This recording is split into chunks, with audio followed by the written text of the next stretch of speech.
Now to Washington, where we are just hours away from a potential government shutdown, and lawmakers are struggling to find a solution. President-elect Trump has made clear that he does not support the current spending plan to keep the government's doors open through spring. NBC's Ryan Nobles has more. In the span of just a few hours, a massive bipartisan spending deal agreed to by leaders in both the House and Senate went from being on a glide path to passage to dead on arrival. Killed by President-elect Trump, urged on by his influential advisor, billionaire Elon Musk.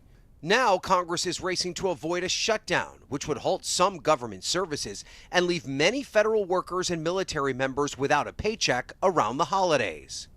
We're in the middle of these negotiations. The original deal, hatched by Speaker Johnson, included $100 billion in disaster relief and $10 billion in aid for farmers.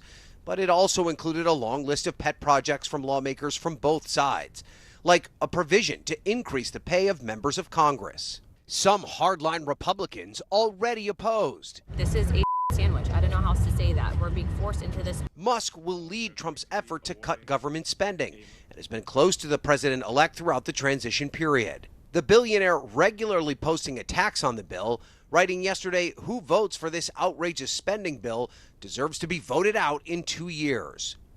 Trump himself quickly followed suit, encouraging his GOP colleagues to get smart and tough. If Democrats threaten to shut down the government unless we give them everything they want, then call their bluff. This is why we won on November 5th. Everyone is sick and tired of overspending. Speaker Johnson noting Musk's influence earlier yesterday. Elon and Vivek and I are on a text chain together, and I was explaining to them the background of this. Remember, guys, we still have just a razor-thin margin of Republicans. Now he's back to square one, forced to rewrite the original bill for a much smaller version. But House Democrats are warning their support for a new package is no guarantee. House Republicans will now own any harm that is visited upon the American people that results from a government shutdown or worse.